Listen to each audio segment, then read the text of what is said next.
na hupupuhi do diriku jala hupatuduk. Sistemnya seperti itu. Hupupuhi do diriku jala hupatuduk.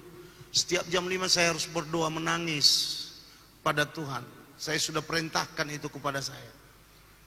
Tidak pernah lewat jam 5 saya harus bangun dan saya berdoa kepada Tuhan. Bagaimana saya mempunyai fellowship dengan Tuhan itu. Berbicara dengan Dia, bersahabat dengan Dia. Ada sebuah intimasi yang luar biasa antara saya dengan Tuhan. Karena saya tahu bahwa hidup saya ini adalah debu tanah yang tidak berarti. Barang pecah belah yang dengan gampang diketok begini akan pecah. Kecuali Tuhan melindungi saya dengan filter, kecuali Tuhan melindungi saya dengan malaikatnya, kecuali Tuhan.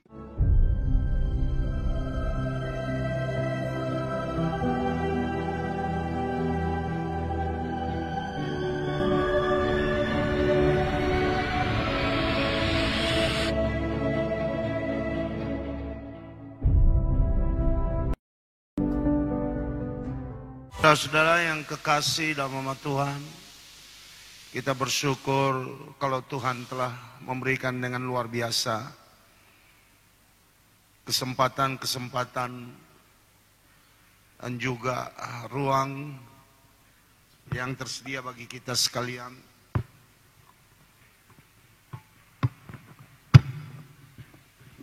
Sepanjang sinode kita mulai dari tanggal 15, 16, dan 17 sampai kepada hari ini sebagai hari penutupan sekaligus kebaktian minggu dan pemberkatan para pengerja dan juga pelantikan pengurus Gereja Pentakosta Indonesia yang baru. Saya tetap akan membacakan tema kita hari ini yang terambil dari Amsal pasal yang ke-19 ayat yang kedua bagian A. Tanpa pengetahuan kerajinan pun tidak baik. Barangkali saya tidak akan menerangkan ini lagi secara tuntas karena kita telah mendengarkan sebenarnya penjelasan yang lebih bagus, lebih baik tadi malam tentang ayat ini. Pun saya tidak menduga bahwa ayat ini memiliki makna yang demikian dalam. Seperti apa yang kita terima tadi malam itu. Jadi kalau saya tambahi pun khotbahnya itu sekarang justru akan mempermalukan saya. Jadi lebih bagus kita pegang saja ayat yang tadi malam keterangannya. Bagi saya itu sebuah khotbah yang luar biasa, yang memang kalau saya tidak salah 10 atau 15 tahun yang lalu pernah saya khotbahkan, tetapi tidak sedalam itu. Ya. Dan saya percaya ada maksud Tuhan yang luar biasa melalui khotbah itu atau melalui ayat ini, yang ternyata begitu dalam arti dan maknanya. Dan bupati bertanya kepada saya, Aisiro amat tahun katanya. Dengan bangga saya bilang, anggiku deh. Aku bilang. Terus dia bilang, malu marjamita teh katanya. Onna manau toru no aing hame, saya bilang. Mudah-mudahan saja dia tidak mendengarkan saudara berkhotbah. Supaya jangan ketahuan saya berbohong sedikit. Ya. Ada perjalanan yang masih sangat jauh. Dan kakiku dan kakimu tidak akan pernah sampai ke sana.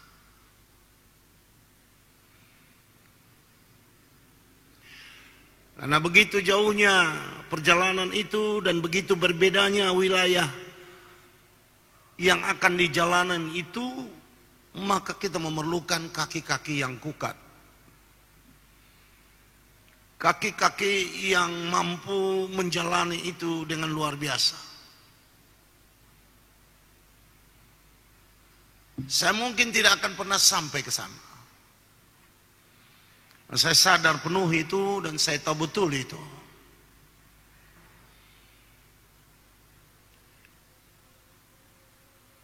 Tuhan bisa berbuat hal yang mustahil bagi kita. Tapi nurani kita tidak bisa dibohongi. Fisik kita tidak bisa dibohongi. Paulus mengatakan bahwa hidup kami itu bagaikan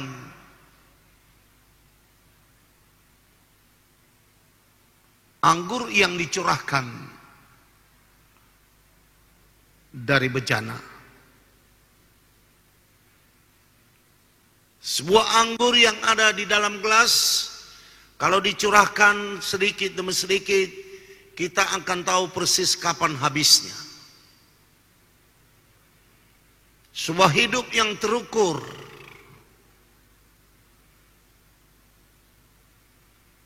Dan saya pun menyadari itu semua. Perjalanan saya bukanlah sebuah perjalanan yang mudah untuk melayani Tuhan. Penuh dengan perjuangan, tantangan, masalah-masalah, kendala, hal-hal yang dilematik. Dibuat susah, tidak dibuat susah.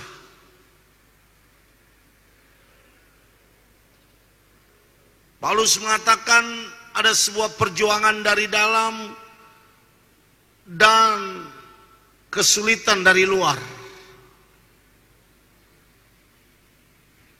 Maupun internal hidup kita maupun eksternal hidup kita, ada pergejolakan yang terus menerus yang sepertinya tidak akan pernah berhenti.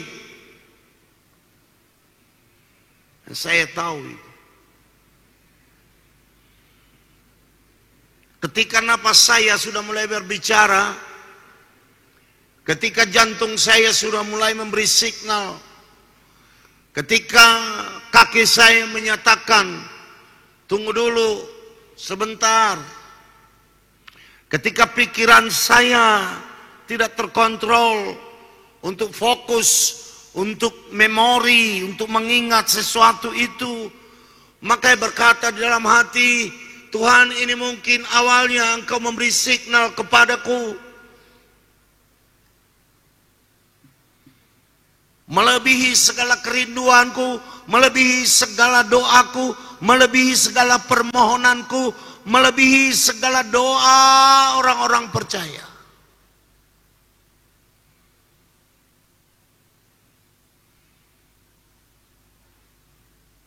Saya rindu untuk bisa sampai di sana. Saya rindu untuk bisa melayani di sana. Saya rindu untuk bisa melihat apa yang akan saudara lihat. Saya rindu merasakan apa yang saudara akan rasakan. Tetapi waktu dan ruang mengatakan, just wait, tunggu dulu.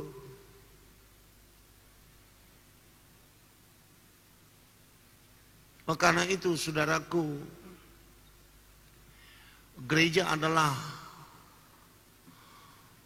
sebuah kekuatan yang bergerak di pusaran waktu itu.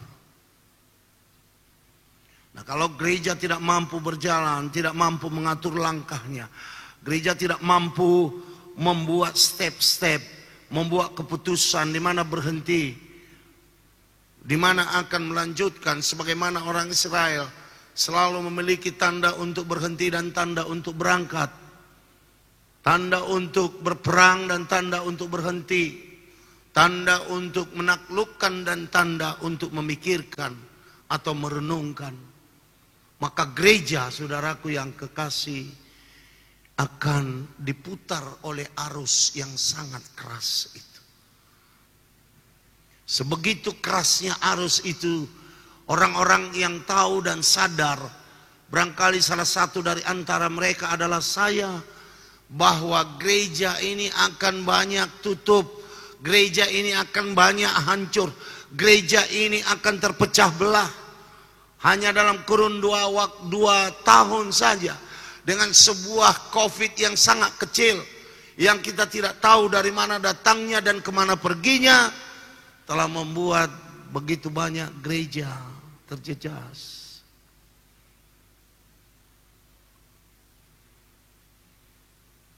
Apa yang disebut sebagai mega church. Gereja-gereja yang besar itu, saudaraku, jatuh berantakan. Saya tidak berbicara tentang eksistensi gereja itu, saya berbicara tentang identifikasi dan juga esensi dari gereja itu sendiri. Oleh karena itu gereja harus berjalan. Tapi pastikan kakimu di wilayah itu akan mempunyai kekuatan yang luar biasa. Sehingga engkau bisa menggendong orang-orang lain. Menggendong anakmu. Menggendong jemaatmu. Menggendong. Sebagaimana firman Tuhan, seperti orang tua menggendong anaknya, demikian jugalah aku menggendong engkau. Memberikan kesempatan kepada engkau untuk meletakkan anakmu itu di bahumu, meletakkan cucumu itu di bahumu, meletakkan keturunanmu itu di bahumu, meletakkan semua jemaatmu itu di bahumu, sehingga kakimu yang masih kuat itulah yang akan melangkah dan mereka terbawa oleh kakimu yang melangkah itu. Bahkan mereka bisa melihat lebih jauh. Karena walaupun mereka bergerak oleh karena langkah kakimu, tetapi bisa mereka lebih, horizon mereka itu lebih jauh daripada kau sendiri. Yesus pernah mengatakan tentang horizon ini, engkau akan melakukan yang lebih besar daripada apa yang aku lakukan. Engkau akan melakukan hal-hal yang lebih spektakuler daripada apa yang bisa aku lakukan. Dan Paulus membuktikan itu di dalam pelayanannya ketika dia berkata, aku mematahkan hikmat dunia ini dan menundukkannya kepada Injil.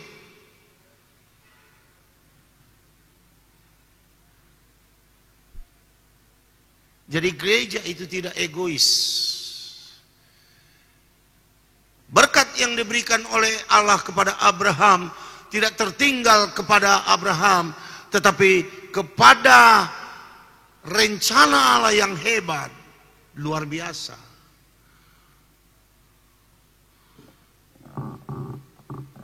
Yang masih jauh dari pandangan Abraham. Bahkan, saudaraku, Abraham tidak pernah menyaksikan dengan mata kepala sendiri bentuk realitas berkat yang Tuhan berikan dan janjikan kepada dia. Tapi nun jauh di dalam hati Abraham, dia tahu siapa Allah, dia tahu apa yang dikatakannya, dia tahu bagaimana Allah itu berbuat, bertindak, berlaku. Dia tidak sedikit pun khawatir dan tidak sedikit pun dia ragu tentang apa yang akan terjadi kepada keturunanmu yang dia katakan di dalam kitab Kejadian pasal yang ke-12 itu.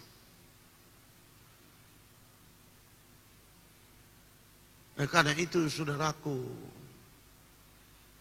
persiapkanlah di gerejamu itu generasi-generasi yang baru. Haleluya. Lihat itu gerejamu menjadi gereja apa itu? Gereja-gereja tua bangka yang pemuda-pemudinya tidak cocok lagi dengan engkau karena engkau terlalu egois dalam memimpin, egois dalam melayani.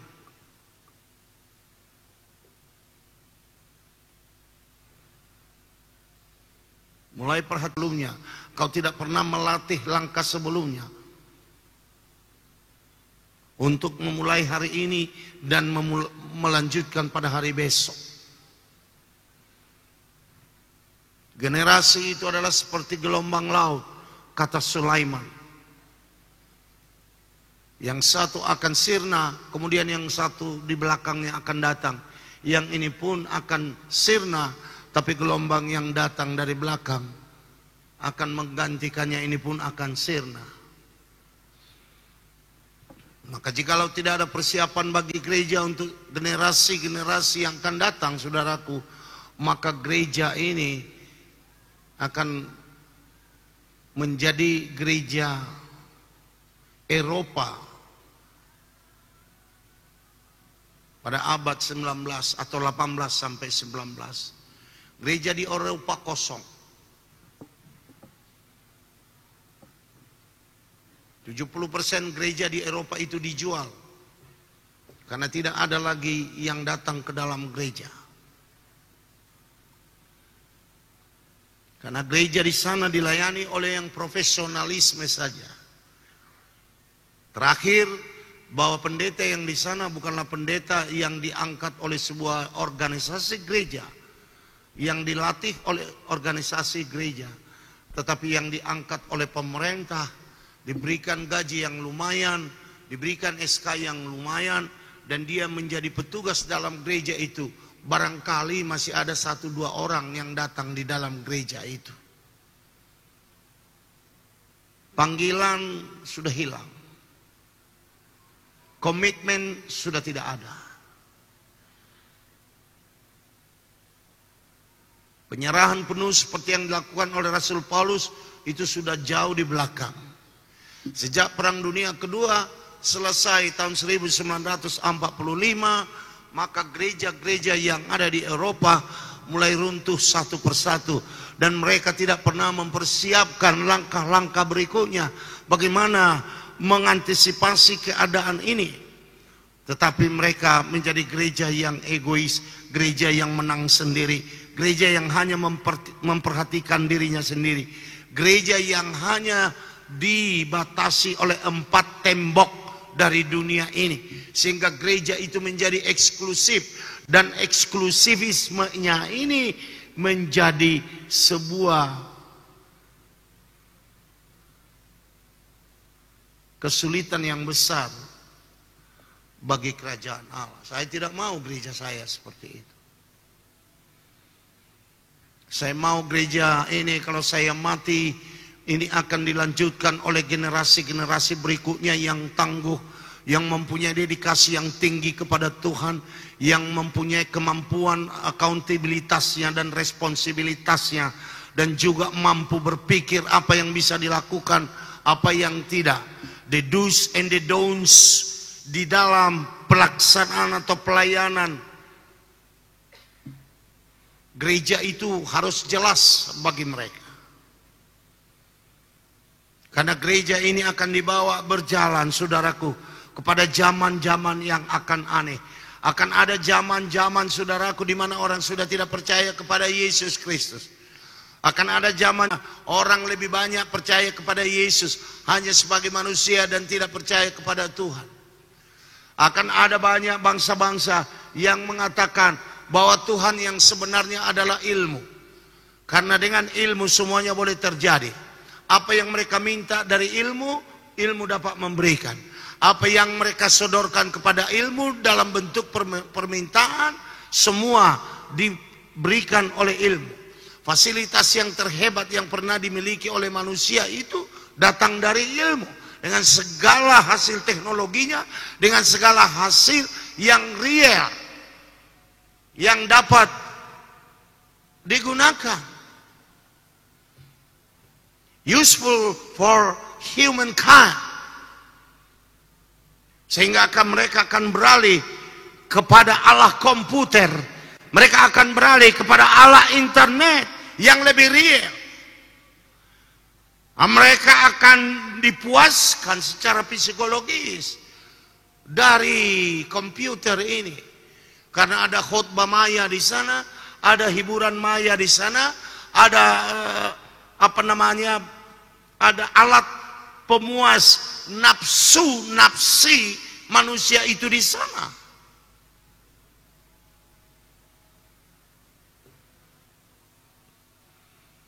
Dan membuat seakan-akan Tuhan diam, membiarkan saja, saudaraku, keadaan itu berjalan seperti itu. Tapi saya harus beritahu kepada saudara, Tuhan tidak diam. Yang diam itu adalah kita, dan Tuhan membutuhkan saya. Tuhan membutuhkan kita untuk menjadi saksi yang efektif dan efisien bagi Dia. Tanpa saksi-saksi ini, tanpa murid-murid ini, tanpa penginjil-penginjil ini, tanpa orang-orang yang berdedikasi ini, maka Tuhan akan diam. Dia akan bicara melalui alam saja, melalui kecelakaan, melalui kesusahan. Seperti ditenggarai oleh begitu banyak pendeta bahwa gempa bumi, apa itu yang di Aceh, apa namanya itu, tsunami, itu semua perbuatan Tuhan. Dia mulai bicara. Tapi saya beritahu kepada saudara yang kita kurang bicara. Gereja kurang bicara tentang Tuhan. Gereja kurang bicara tentang kerajaannya. Gereja kurang bicara tentang Yesus Kristus. Dan ini harus kita mulai lagi. Kita mulai membuka suara kita untuk pemberitaan Injil ini. Kita mulai akan berbicara tentang Kristus. Kita tidak membuka debat dengan orang lain. Kita tidak membuka perseteruan, perselisihan dengan orang lain. Kita hanya menyatakan kebenaran saja. Bahwa tidak adakah ini kecuali melalui Yesus Kristus. Dan saudara tidak perlu membuktikan itu. Saudara sebut saja itu. Karena yang membuktikan itu kebenaran itu sendiri. Saya tidak akan pernah bisa membela Yesus. Terlalu kecil saya membela Yesus.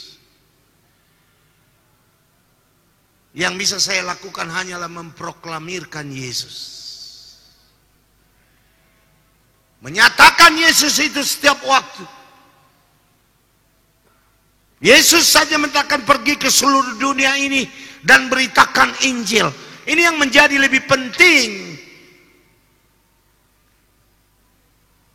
daripada segala apapun yang kita rencanakan. Bangunan yang mega, sekolah Alkitab, STTR.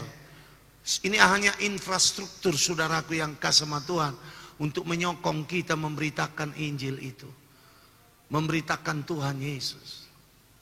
Saya kasih contoh soal bagaimana gereja ini dipengaruhi oleh keadaan. Dalam hal ini oleh izin. Ada seorang pendeta yang sangat hebat dan luar biasa, terkenal seluruh dunia. Dan dia sudah beberapa kali datang di Indonesia.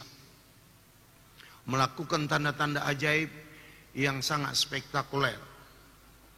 Artinya, satu waktu teman saya bercerita, dia berasal dari negeri Kuwait.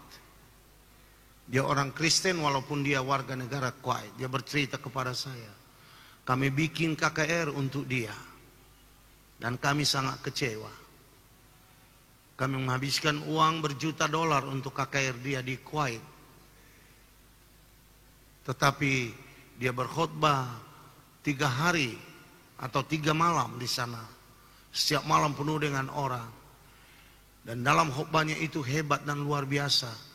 Kami sangat kagum dengan khotbahnya itu. Tapi sayang, dia tidak pernah menyebut jingkrak-jingkrak, puji Tuhan, musik yang hingar-bingar dan lain sebagainya. Tapi satu hal yang tidak boleh kau katakan di sini, menyebut nama Yesus. Karena bisa kita karang khotbah yang hebat dan luar biasa tanpa ada nama Yesus pun di dalamnya. Saudaraku yang kekasih sama Tuhan. Gereja itu sudah dipengaruhi oleh begitu banyak keadaan. Dipengaruhi oleh COVID, dipengaruhi oleh saudaraku peraturan-peraturan lokal, peraturan-peraturan tiap negara. Ada batasan-batasan yang harus dilakukan.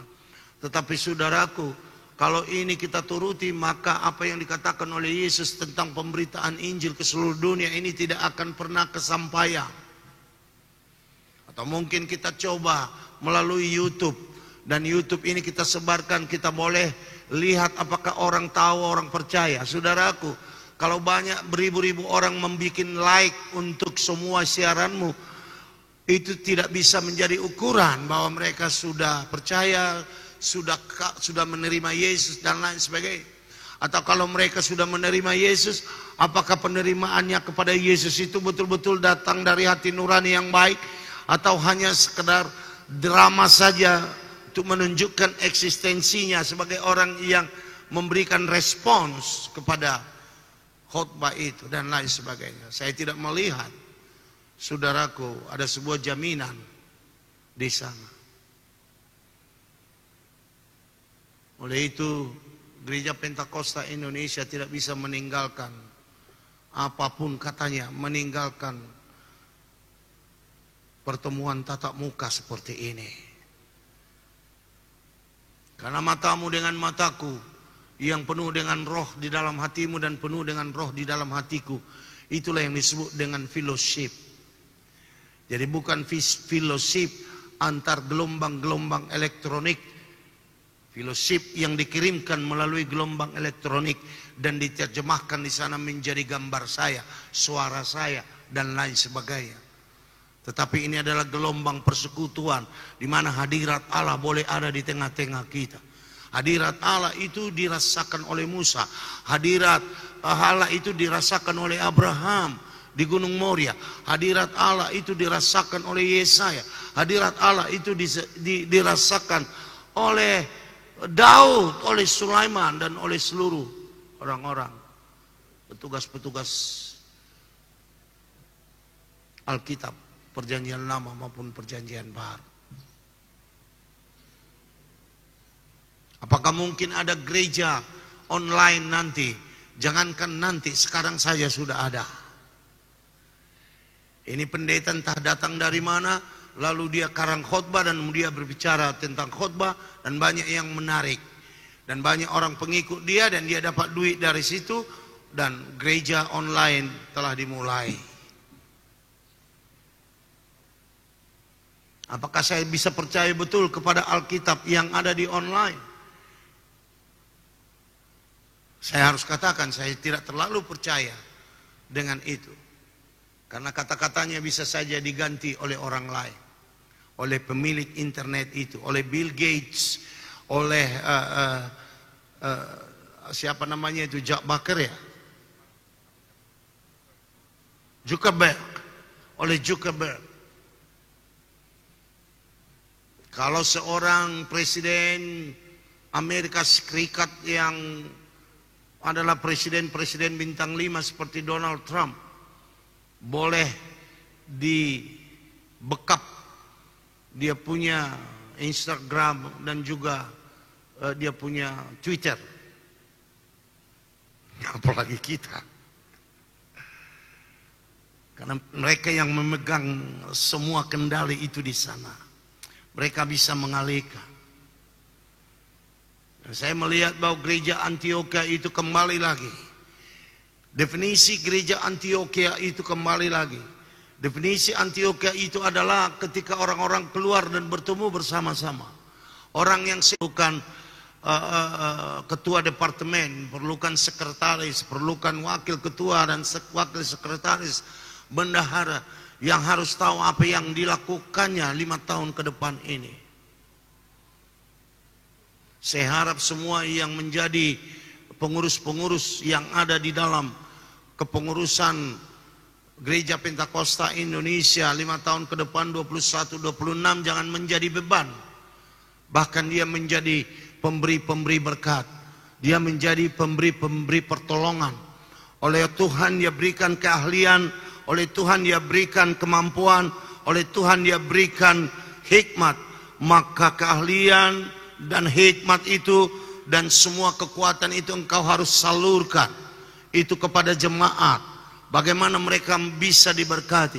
Kalau Tuhan memberkati engkau, engkau harus wajib memberkati orang lain.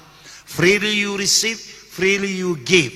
Sesuatu yang dengan cuma-cuma karena karunia Tuhan yang kau terima daripadanya, engkau harus memberikan dengan cuma-cuma untuk pelayanan kepada orang lain. Jikalau kita semua begitu, menjadi pasukan laskar Tuhan yang hebat, alat-alat Tuhan yang luar biasa, bejana-bejana Tuhan tempat tinggalnya berkat-berkat Tuhan, dan juga kita menjadi pelita yang tetap menyala di dalam bait Allah dan tidak mendapat api asing dari luar, melainkan api yang dikuduskan, api yang dijernihkan, dimurnikan. Maka terang benderangmu itu, cahayamu itu akan membuka kesempatan yang baru. Terangmu itu akan menyinari lebih luas. Terangmu itu akan menghilangkan gelap yang ada di sekitarmu. Tapi kalau engkau menutupi semua itu dengan segala kelemahan yang kau tidak mau bertobat, untuk tidak merokok saja kau tidak mampu, tetapi kau di satu sisi ingin menjadi hamba Tuhan yang hebat dan luar biasa.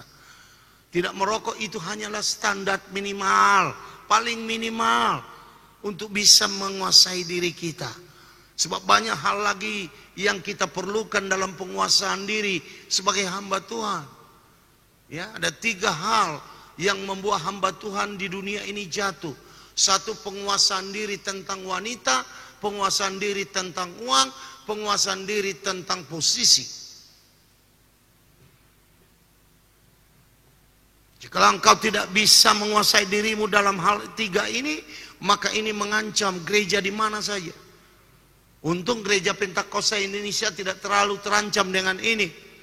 Karena kita sudah biasa apa adanya. Kita sudah biasa ortodoks. Kita sudah biasa konservatif.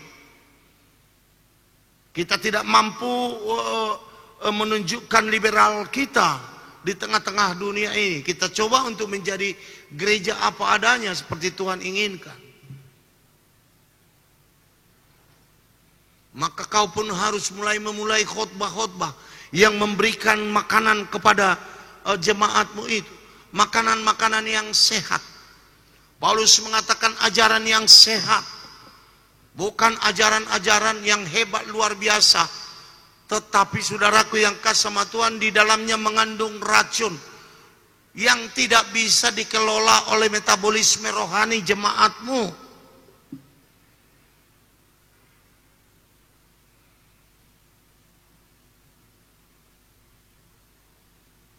Saya minta duduk dulu, saya sudah nggak tahan berdiri, ya. Kursi aja, kursi. Saya mohon maaf, saya duduk saja.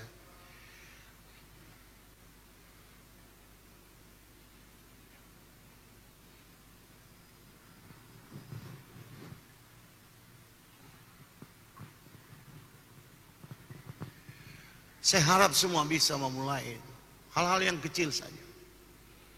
Sintua jangan merokok dulu lah. Haleluya. Kalau sintua tidak merokok, apalagi guru, apalagi pendeta.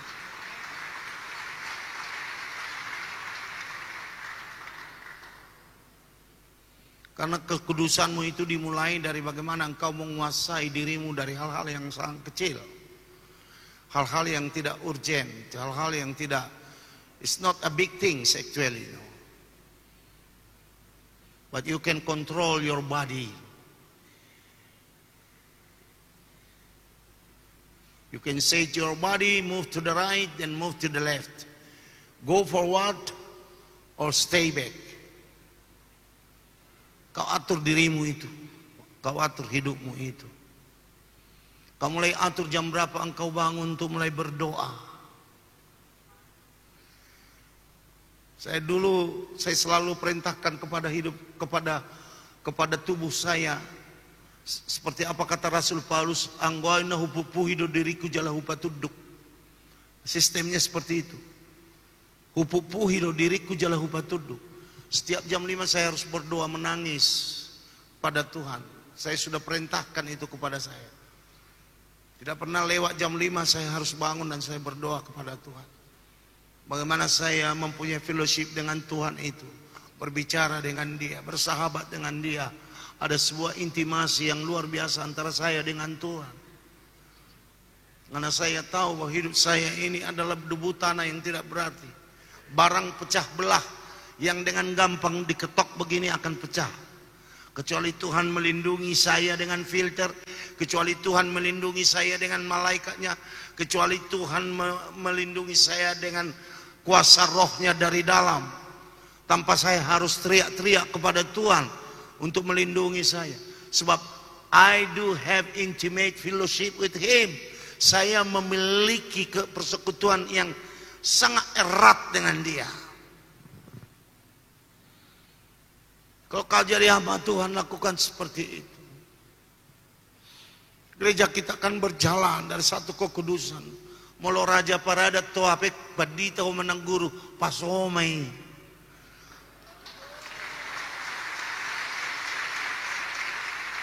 Unang ramuni bedirim dohot akai sudi pasomai. Saya olah sasa ni sulu saat tu betean.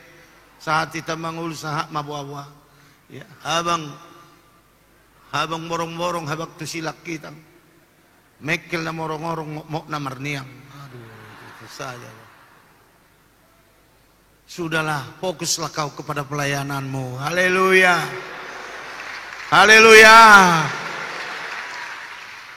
Saya setiap ada persoalan di gereja kita, saya selalu berlutut kepada Tuhan dan saya selalu menangis.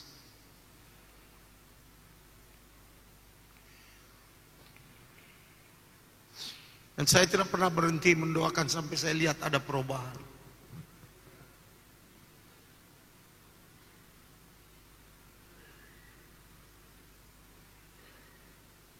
Lakukan apa yang bisa kau lakukan. Ada yang bisa kau lakukan. Kalau itu tidak dosa, tidak apa-apa. Tetapi melakukan yang tidak dosa pun, saudaraku, kalau itu tidak etis, jangan lakukan juga.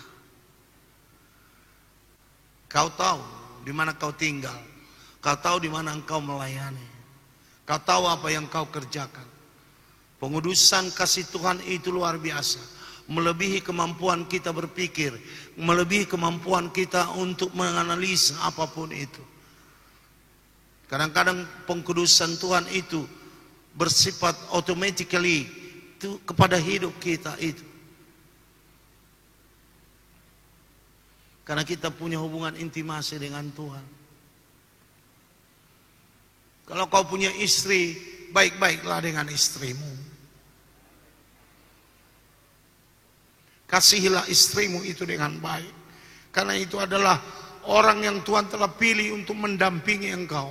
Kalau dia punya kelemahan, maka kelemahan istrimu itu adalah kelemahanmu sendiri. Maka engkau harus bertekuk lutut kepada Tuhan, supaya Tuhan memberi kekuatan kepada istrimu, menjadi ibu daripada anak-anakmu, menjadi istrimu yang setia, mengawani kau sampai Tuhan memanggil kau dari dunia ini. Unak sekolah na berbadai biholo inata. Jangan mulugugupi suaram dengan lan ibadah. Anggalan darah tinggi dok pelabuah. Norfas lobat nih.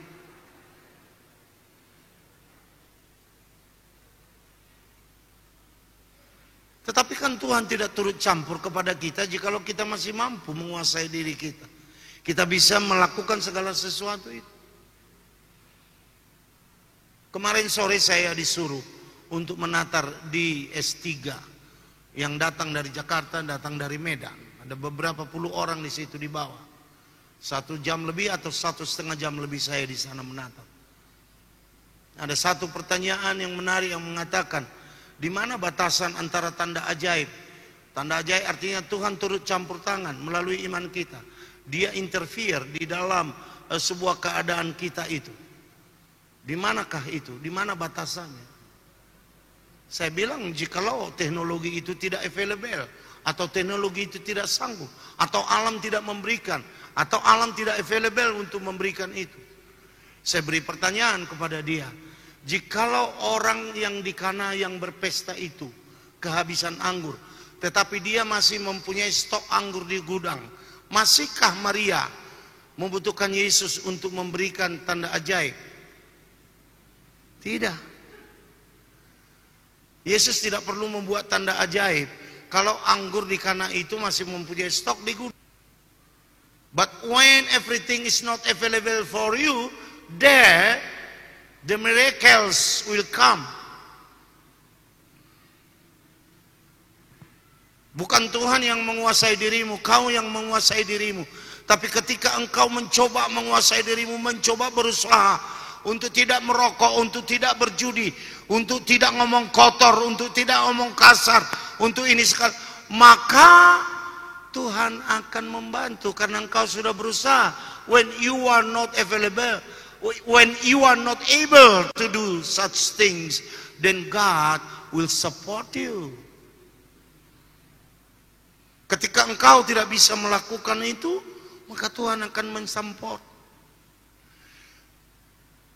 Kau tidak berdoa kepada Tuhan, berilah kami nafkah hari kami hari ini. Tapi lakukan sesuatu untuk hidupmu.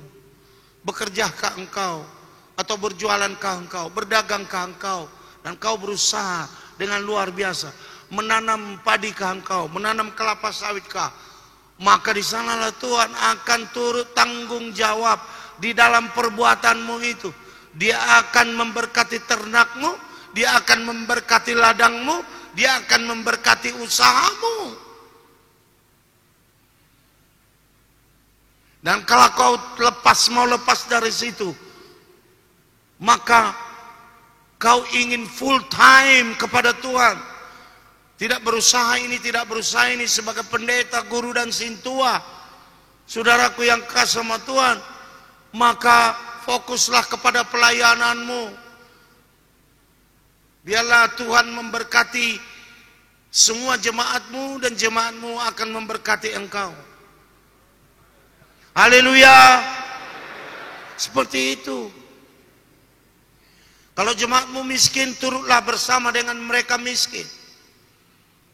Maka keluarlah curahan air matamu untuk menyatakan, berkatilah mereka ini Tuhan. Berkati apapun yang mereka itu lakukan, berkatilah. Barangkali Tuhan sudah bosan mendengar doa saya untuk memberkati Pentakosta ini. Tapi biarkan saja Tuhan bosan.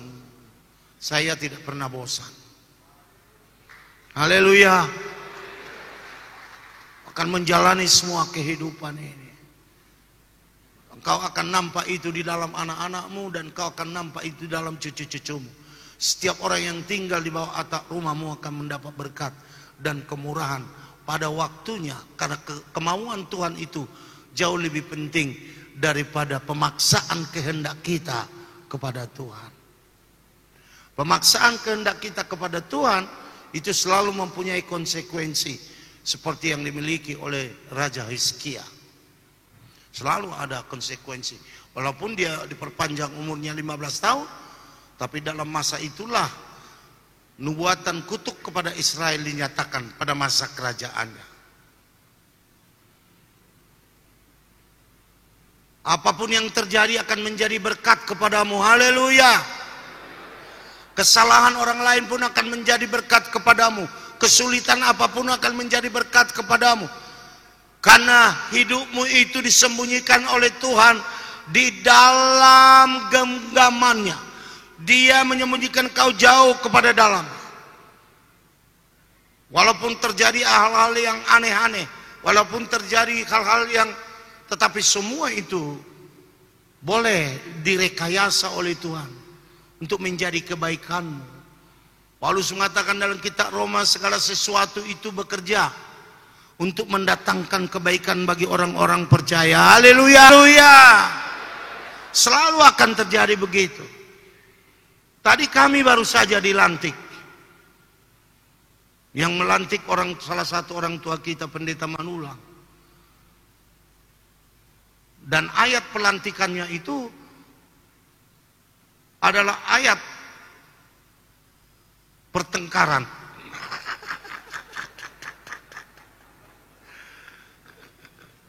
Bayangkan itu. Saya ini kulay parimana nakian doa. Iya gati jo ayak mi. Pasami jolo may baik ko. Aya tinggal honiyaw ito ngadalan. So niya tusan ni Rojo ko tusod dungani jaw ay ngay tinggal Luciano, ngay tinggal Luciano. Aya nak tinggal honon nao. Naremeng ako. Dak pola ala ni dia benda tinggal ko. Tapi itu semua tetap firman Tuhan. Haleluya. Itu firman Tuhan, walaupun perasaan kita merasa menjaga supaya jangan suka meninggalkan, kan gitu. Ya. Kita ambil positifnya. Oh iya. Pelayanan kita pun bisa ditinggalkan oleh Tuhan. Itulah maksud firman Tuhan itu tadi. Persekutuan itu jauh lebih baik. Karena persekutuan itu akan mendatangkan kuasa.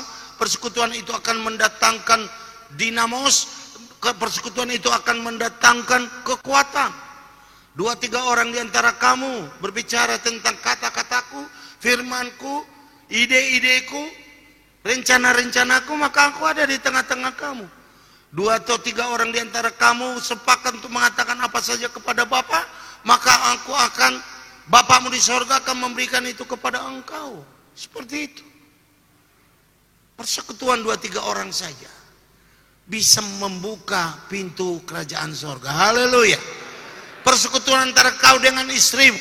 Karena saya puluhan tahun berdoa bersama-sama dengan istri saya.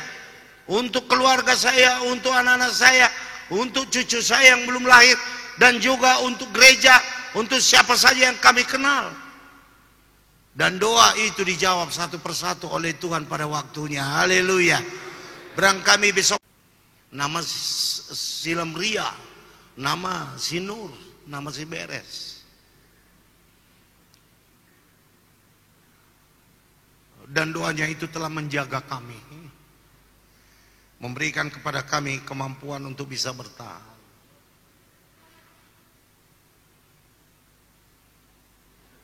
Saya ingin nyanyikan itu. Ada yang tahu pujian itu? Di waktuku masih kecil. Ada yang tahu? Duduk saja, nggak usah berdiri. Santai saja. Kita teringat kepada mama kita. Ayo ngotoro pe omakmu burua. Pendeta Sinaga. Horo. Ayo ba menganengil tong. Burua do inata. Hah? Omakmu do. Raja guguk, anggoy natarak pala usut ko nalang nga dua. Yang ngawalo pa ho, nga dia na maksud.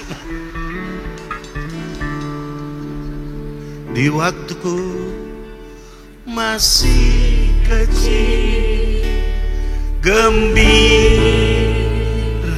dan senang, tiada luka dan terang, nak kunjung menjelang di sore hari yang sepi. Ibuku berdoa Zion Aliyah, namaku disebut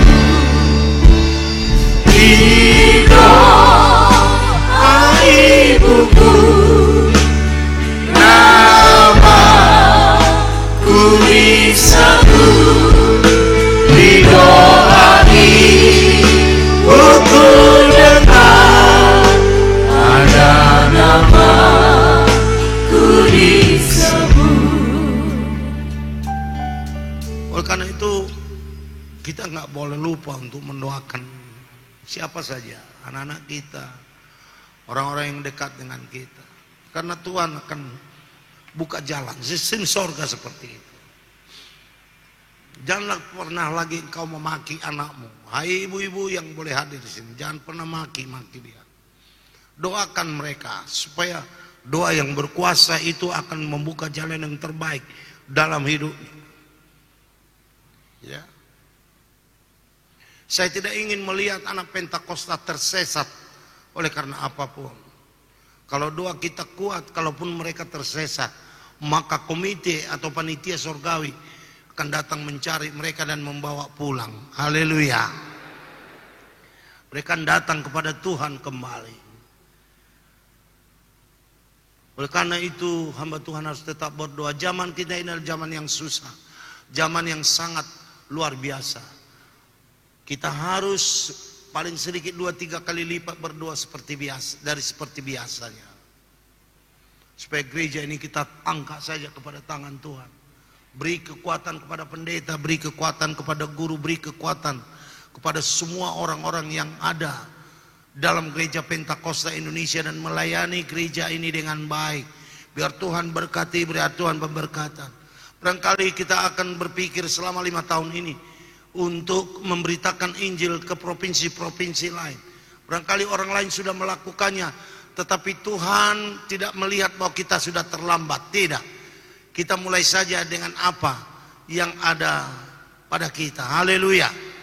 Kita mulai saja dengan kesempatan yang ada pada kita. Kesempatan mereka sudah mulai dari zaman Belanda, kesempatan kita baru dimulai sekarang. Tetapi use your own time right now. Lakukanlah waktumu itu, gunakanlah sekarang juga. Bukalah ladang-ladang baru di daerah mana kau. Kalau ada kampung-kampung di daerah Samosir yang belum ada gereja di sana, mari pikirkan buka gereja di sana. Mulai 2-3 orang anak-anak muda, mulai memberikan kebaktian dan lain sebagainya. Kalau ada di kampung, di daerah-daerah itu yang masih susah dijangkau, kenapa tidak? Kenapa kau harus? Tidak seluruh gereja membuka gereja di sana, tapi hanya 2-3 orang saja yang kau training, yang kau latih, yang kau biayai, yang kau danai secara sederhana untuk membuka-buka gereja di daerahmu itu. Haleluya. Oleh karena itu hari ini saya mau mencoba mengatakan, biar Tuhan memberkati saudara, memberi kekuatan kepada saudara. Mulailah dengan pelayanan baru, mulai dengan cara baru. Tinggalkanlah cara-cara yang lama. Saya tahu bahwa itu tidak mudah, meninggalkan tabiat-tabiat kita yang kita anggap kurang baik. Kita sadar akan hal itu. Tetapi saya percaya bahwa saudara dapat diangkat oleh Tuhan, diberikan. Satu hal yang harus kau jaga, biarkan apimu menyala. Kalaupun sumbumu itu pudar, tetapi jangan sampai padam. Ya, karena sumbu yang pudar itu tidak sampai dipadamkan, dan bulu yang terkulai itu tidak sampai dipatahkan. Artinya engkau tetap menjaga bahwa engkau masih hamba Tuhan dengan segala kelemahan, kekurangan dan keterbatasanmu. Berusahalah engkau untuk melayani Tuhan lebih baik, melayani jemaatmu lebih baik, melayani sahabatmu lebih baik. Jangan umbar kemarahanmu kepada temanmu, kepada sahabatmu. Jadi sehingga kemarahanmu satu sama lain menjadi sistematis. Dan kalau itu sudah menjadi sistematis, kau tidak akan pernah bisa bertobat lagi. Kau tidak akan pernah bisa berubah lagi. Kalaupun malaikat turun dari sorga untuk memberikan kau pertobatan, tidak ada. Tidak ada arti Roh Kudus kepada engkau. Karena engkau telah mensistematiskan kesalahanmu. Engkau sudah mengkonstruksikan kesalahanmu menjadi hal yang permanen. Oleh karena itu berubah dengan Tuhan yang mempunyai kemampuan pemulihan, kemampuan institusi pengampunan, institusi rehabilitasi, institusi penerimaan, institusi sensitivitas rohani yang boleh bekerja, yang boleh on di dalam hidup kita. Saya harap para pendeta, para guru dan sintua bekerja bersama-sama untuk menjalankan gereja ini dengan baik lagi. Sintua, saudaraku yang kekasih sama Tuhan, tetap di dalam posisimu dengan baik. Ya, ada orang berkata waktu formatur itu kami agak kebingungan. Ya, untuk membuat siapa yang menjadi bendahara, siapa yang menjadi. Ini terpaksa boleh saya ungkap karena sudah selesai. Kalau dibuat nanti